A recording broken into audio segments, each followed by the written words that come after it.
All right, greetings Internet. So today we are going to do the bass on the song No Mo by Big Daddy and the Blue Notes. And we just finished doing the drums. Let me show you what we've got. It was recorded through an Avalon U5. I can't remember the exact model of the bass. Again, it's been a long time. And it tracked pretty well. So there's actually not a ton I'm doing to it. Let me show you. So here's it in context of the drums. And no processing, so this is just faders.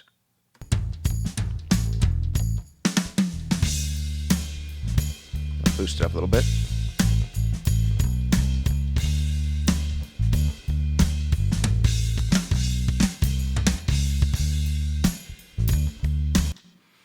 All right, so as you hear already, it sounds pretty good. Got a lot of lows, sounds like a bass guitar, got a lot of tone to it, which I like. So let me show you what we've got, and then we'll sort of experiment a little bit. Mostly I left this alone. So what we're going to do is we're just going to go through. First off, through on a VCA Compressor by Softube. 4:1 ratio. You'll see I'm just wiggling about like 3-ish. I usually don't go too super hot on compression, especially with something that sounds pretty good. Attack barely past stock, 1.27, so a little faster. Slowed down release, added some drive, which I'll show you what's going on there. It's subtle, but it sounds good. So the thing with bass is typically you record them, you've got sub lows pretty good. I mean, usually right off the bat, those are cutting through. You can, bass you can feel is never usually been my problem. My problem is creating a tone that has some meat. So some presence to it, typically around 250 hertz ish is sort of a focal point I usually go for. But, somewhere between 180 and, all the way up into 600 sometimes of bass that, like, if you have your system down where you're not feeling it so much, or you're not hearing those really low frequencies, you can still sort of hear the bass, like something that comes through, a bass that comes through on a crappy iPhone or something. Bass with tone. Now, it's recorded with tone. Great, makes my job easy. But what we're going to get that sound with is some saturation. So, yeah, that's what we're going to do. We'll start off. We'll bypass this again. We'll hit play. Ignore the hiss.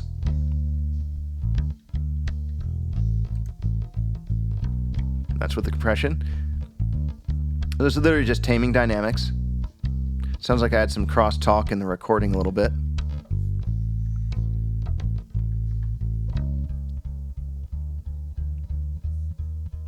Which we did on the old patch bay. I remember a year later, I actually can't remember when, we redid the patch bass because we were getting some crosstalk and we were having some issues.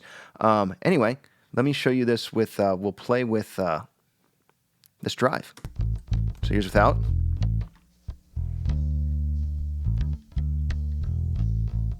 Just sounds like I tamed the dynamics a little bit and then bring this up to 6.2.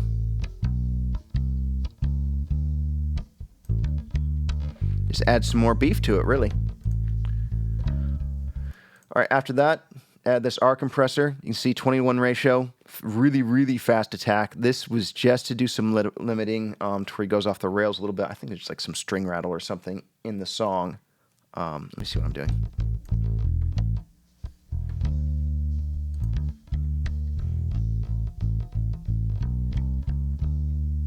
And this is just to, again, tame dynamics. We're literally hitting 2 dB at best. And that's if you see these peaks.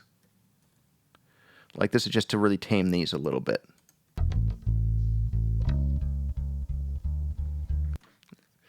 That's really all I'm doing. Sorry about the timing. My latency's up pretty high. So my buffer settings are pretty high. Let's see if I can slow it down without crashing the computer, shall we? Reason being, I'm running OBS on this computer as well as doing some computer backups. Bring that down to 512.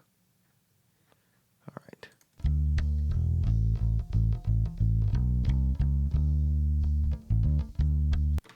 You can hear it and you can see a little bit. Just right when he hits the attack on those notes, it's just taming that a little bit.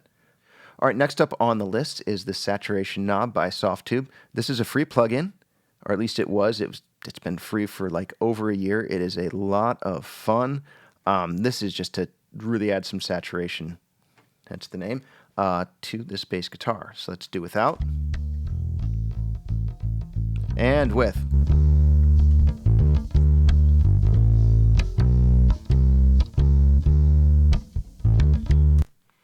Yes, it sounds nuts. Have it keeping low, so saturation on the low end. But in context, we'll turn this off again real quick. Put it in with the drums. Again, this is just a down and dirty song, so I wanted something a little overdone, I guess, on the bass, just to add some character. So, should this be done every time, especially this level? No. Is it a lot of fun? Yes. Bring it. And you hear, like, as I'm going to hit play again. I'm going to keep it down. I'm going to bring it in soft so it's sitting under the drums more where it's going to be. And you'll sort of hear it sounds a lot better. Obviously, where I had it way, way too loud, especially once you threw that on there. But watch this.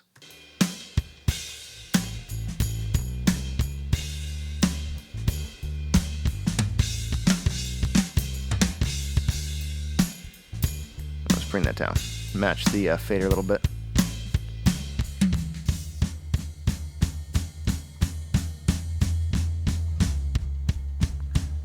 So what I'm doing now is just bring it down to match the... There. All right. So now we'll get it to the mix without, and we'll turn it on.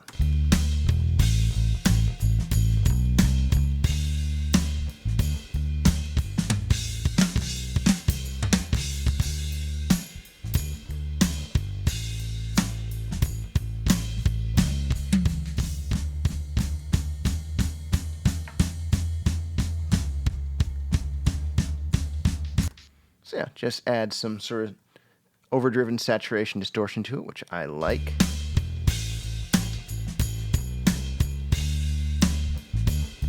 Actually sounds louder with it turned off, but yeah, so that'll stick it like through a small speaker system a lot better. Adds a little funk to it. On the EQ, just like 2 boosts, I think. Well, cut at 2.5K and a boost at 500 Hertz. So we'll hit play again, show you what's going on there.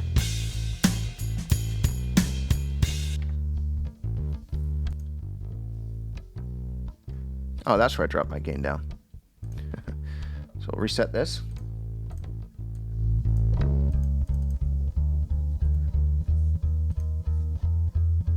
That's where I reset my gain a little bit. So I didn't see that when I was looking earlier.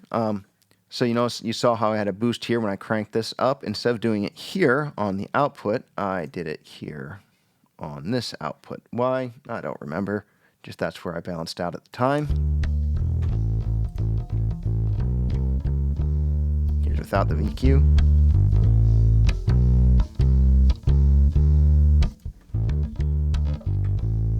And what we'll do is actually we'll just bring that to -6 as well. Equalize it so we can hear the difference of just the EQ without the output. So this is without. That's about it. 500 is hotter. You don't really notice that 2.5K cut. I think I was using it to clear out some string rattle. And then, all right, last up on the list is this bass rider. This is really fun. It's a time saver. So instead of automating your faders up and down to follow your bass, this does it for you. It emulates riding your fader. And let me show you how that's working real quick.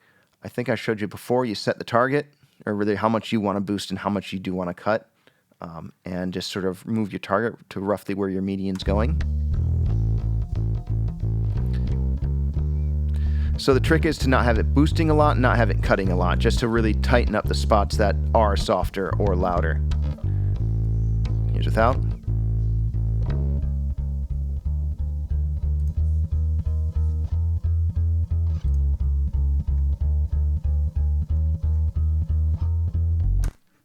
And we'll bring that thing back into the mix. Put that down. All right, here's just with the drums.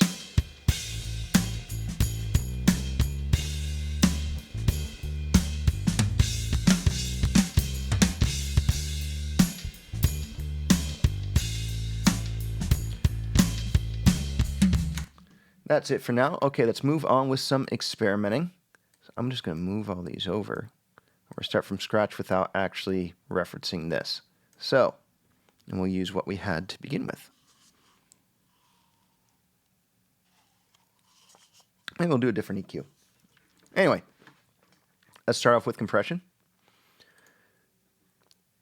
So most of the time, you will do,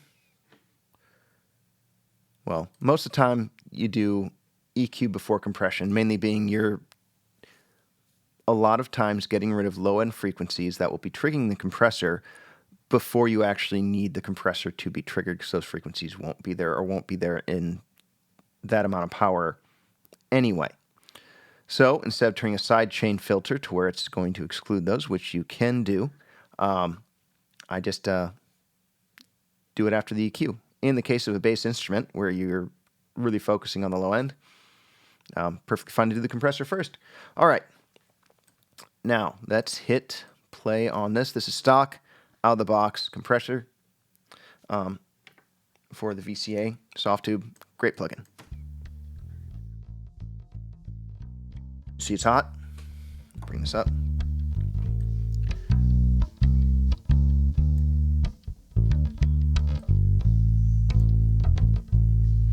So let's see what happens if we speed up the attack. Let's start over again.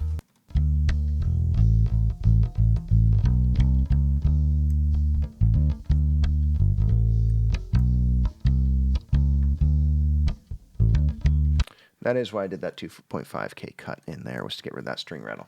All right, I'll show you a little trick. We'll not use the EQ for that.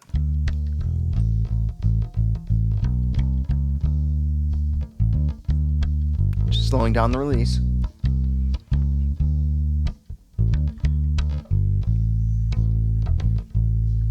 Sounds great.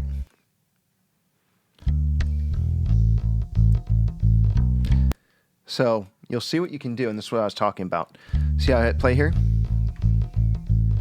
Hitting that compressor.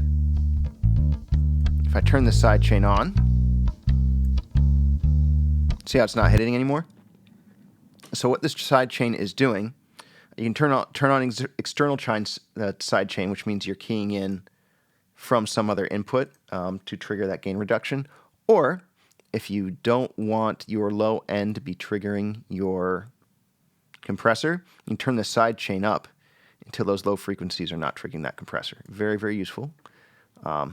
It's a very, very classic way to get some punch out of your low end, because your low end is not getting compressed while your top end is. So let's experiment with it.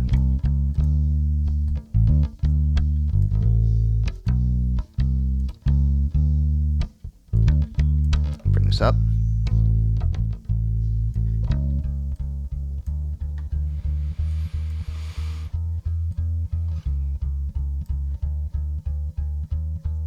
See that the low end get a little whoom, whoom, gets pumping a little bit. We're not going to use it on this. It's fun to experiment with. I don't use it a ton. I just EQ stuff out. Sometimes I'll use it drums, whatnot. Especially on a bus on drums, it can be very, very useful. Then we're going to play with this drive. Bring this back in somewhere controllable. All right, just crank it.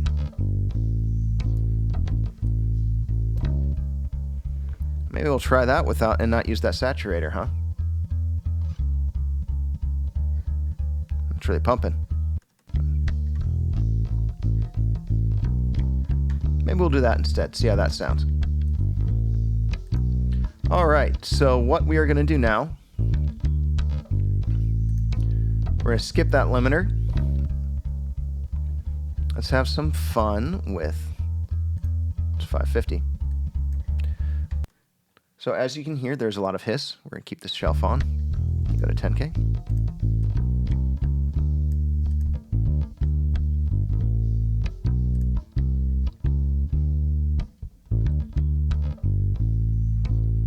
And let's see what I was doing at 500 hertz. That adds maybe a little too high. That's better. But we're going to leave this alone for now. Let's experiment with something else. Let's go this F6. Throw the RTA on. All right.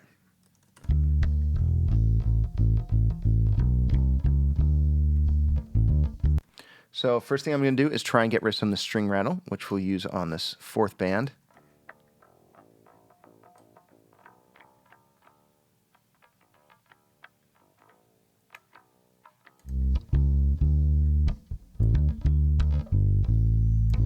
I'm going to widen it out.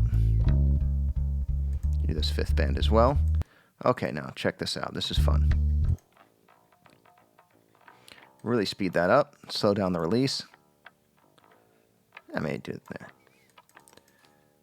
-8.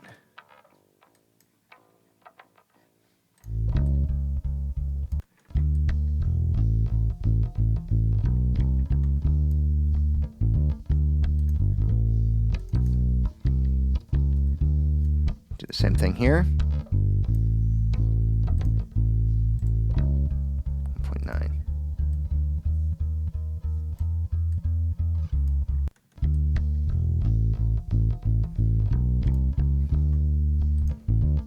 Instead of that, we're just going to do move that down.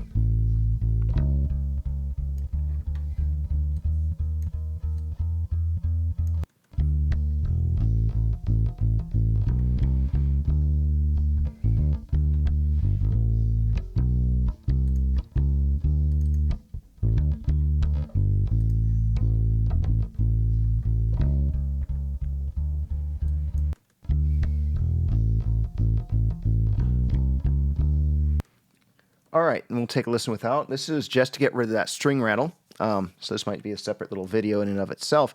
But yeah, this is using your dynamic EQ to get rid of stuff you don't want. Hear that rattle? All right. And with it, engage. I'm actually going to speed this up.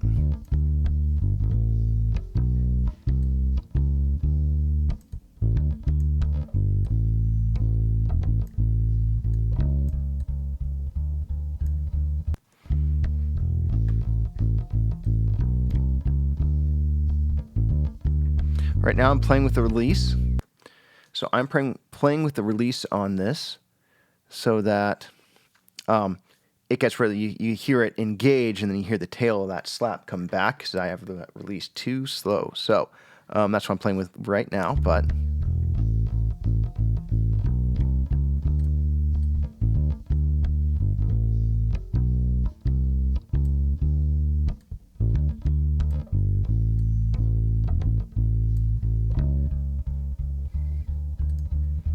bring this back a little bit too.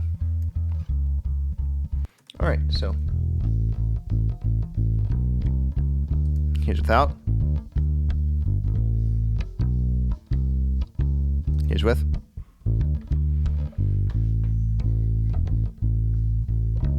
So definitely an improvement.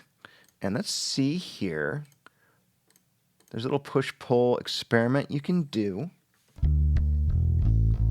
Solo this band. 214. Wind it.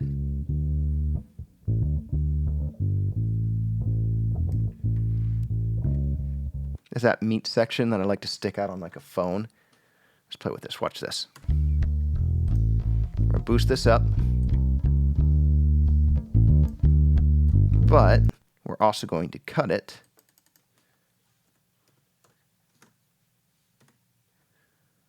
It's a little modern push-pull trick.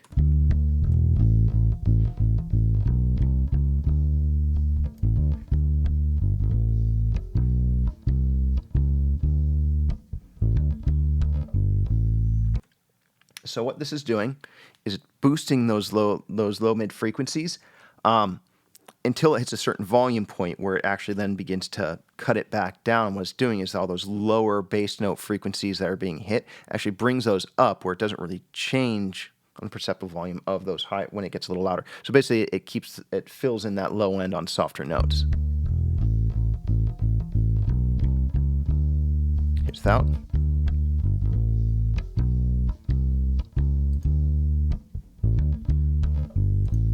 That makes it fill out more. And let's put it in the mix again, just with that.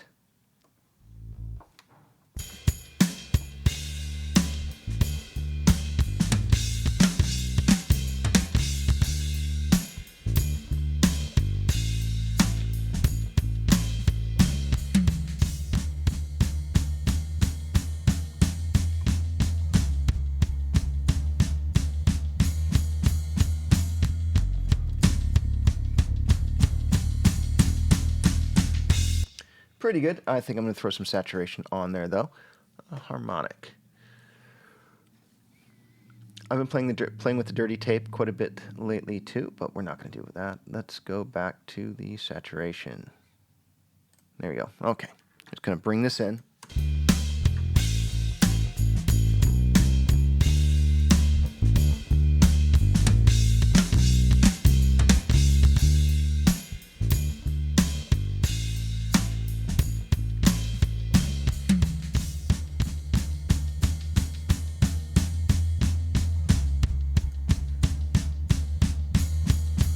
I'll take it. And there we go.